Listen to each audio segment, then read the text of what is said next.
जय माता दी दोस्तों, आप सभी का हमारे इस चैनल में बहुत बहुत स्वागत है। नवरात्रे आने वाले हैं और इस वीडियो में मैंने किस प्रकार आप प्रथम दिन माँ को स्थापित करने से पहले उनका अभिषेक करें और फिर उनको स्थापित करके उनका पूजन इत्यादि करें, तो वो सारी विधि शेयर की है। इसके लिए मैंने सबसे पहले इस तरह से प्लेट ले ली है और इस तरह से हल्दी से स्वास्तिक बना लिया है। आप इस स्वास्तिक को कुमकुम से भी बना सकते हैं। फिर इस पर माँ की मूर्ति को विराजित कर लेंगे हम और इसके बाद सबसे पहले माँ का जल से अभिषेक करेंगे और इस जल में आप थोड़ा सा गंगा जल भी ऐड कर लें और फिर इसके बाद माँ का पंचामृत से अभिषेक करेंगे। पंचामृत में आप दूध, दही, घी, शक्कर, शहद ये पांचों चीज़ें मिक्स कर लें। और अगर आपकी मूर्ति मिट्टी की है या फोटो को विराजित कर रहे हैं तो आप इस तरह से स्नान सांकेतिक भी करवा सकते हैं। इसके बाद ये देखिए, पंचामृत से स्नान के बाद हम फिर से साफ जल से माँ का अभिषेक कर लेंगे। फिर इसके बाद आप प्रेम पूर्वक माँ का अंग पोषण करके इस तरह से उनकी इत्र से मालिश कर लें। और माता रानी हमारे यहाँ 9 दिन की मेहमान होती हैं, तो इन दिनों में आप अपने घर का माहौल थोड़ा अच्छा रखें। घर के सभी सदस्य मिलजुल कर इन 9 दिनों में माँ भगवती की पूजा आराधना करें, उनकी सेवा करें, तो निश्चय ही माँ आप सभी पर अपनी कृपा जरूर बनाए रखेंगी। फिर ये देखिए, इस तरह से आसन देते हुए हम माता रानी को विराजित कर लेंगे और इसके बाद गणपति जी का पूजन कर लेंगे। इस तरह से जल का छींटा दे देंगे हम गणपति जी को और रोली, चंदन, अक्षत इन चीज़ों से टीका कर देंगे गणपति जी का।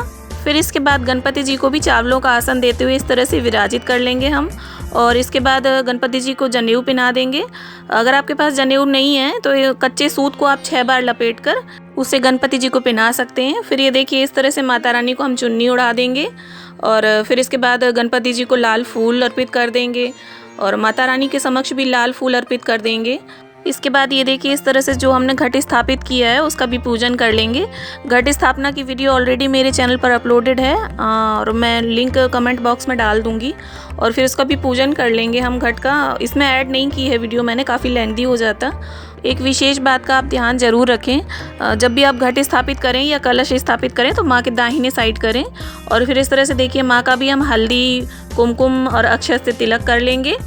और फिर इस तरह से ये देखिए, दीपक को आसन देने के लिए मैं अष्टदल कमल बना रही हूँ। आप चाहें तो इन चावलों को रंग कर भी यूज़ कर सकते हैं, पीले या लाल रंग से। फिर यहाँ पर इस तरह से एक हम मिट्टी का दिया रख देंगे अखंड दीपक जलाने के लिए। आप इसकी जगह पर पीतल का दिया भी ले सकते हैं। फिर इसके बाद ये देखिए, चावलों से हम षोडश मातृका का निर्माण कर लेंगे। वैसे नवरात्रों में षोडश मातृका के निर्माण का, उनके पूजन का एक विशेष महत्व होता है, लेकिन अगर आप नहीं करना चाहते हैं तो बिना इनके निर्माण के भी पूजन किया जा सकता है। और फिर इस तरह से देखिए, नवग्रह का विग्रह है मेरे पास तो मैं वो रख रही हूँ। आप चाहें तो चावलों से भी नवग्रह बना सकते हैं। और फिर इस तरह से अखंड दीपक हम अपना स्थापित कर लेंगे और उसमें ये 1.25 हाथ की कलावे की मैंने बाती रख ली है। और फिर इसके बाद ये देखिए, अब हम सभी का पूजन कर लेंगे, षोडश मातृका का, नवग्रह का, इन सभी को जल से छींटा दे देंगे और फिर इसके बाद सभी को चंदन, अक्षत, रोली ये सारी चीज़ समर्पित कर देंगे। नवरात्रे वर्ष में 2 बार ही आते हैं, एक तो चैत्र में आते हैं और एक शारदीय नवरात्रे होते हैं। इन्हीं दोनों नवरात्रों पर ही व्रत रखते हैं हम। फिर इस तरह से ये देखिए, वस्त्र रूपी कलावा समर्पित कर देंगे षोडश मातृका को, नवग्रहों को और इसके बाद सभी को हम पुष्प समर्पित कर देंगे।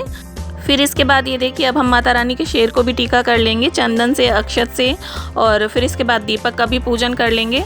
माता रानी की चौकी में जितनी भी चीज़ें हों आप ज़्यादा से ज़्यादा उन्हें सजा लें, क्योंकि माता का दरबार सजा ही अच्छा लगता है।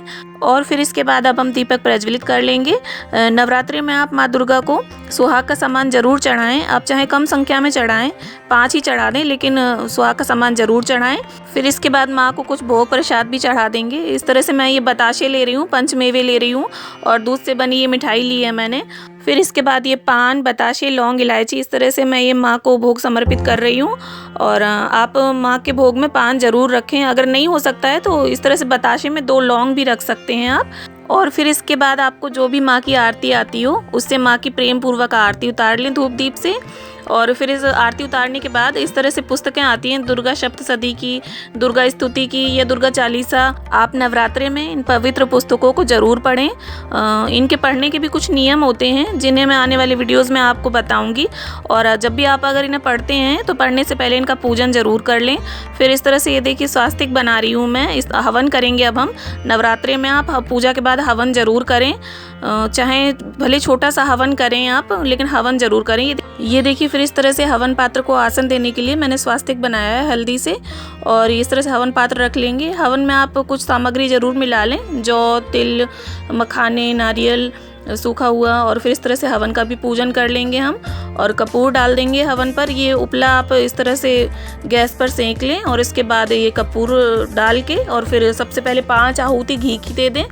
और फिर इसके बाद अपने कुल देवी देवताओं की आहुति, माता रानी के नाम की आहुतियाँ और षोडश मातृकाओं के नाम की आहुतियाँ, इस तरह से आप आहुति दे दें सभी के नाम की। आहुति देते समय आप दुर्गा माँ के किसी भी मंत्र का जप कर सकते हैं। और अगर आपको मंत्र नहीं आता है तो आप ओम दुर्गा देव्यै नमः इस मंत्र से भी आहुतियाँ दे सकते हैं। आहुति में आप 1 लौंग का जोड़ा, इलायची, बताशा और जो भी भोग सामग्री आप माँ को अर्पित करें उसकी भी आहुति आप हवन पे ज़रूर दें। और इस तरह से आचमन कर लें संपूर्ण पूजा का, हवन पात्र का, और माँ से क्षमा याचना कर लें।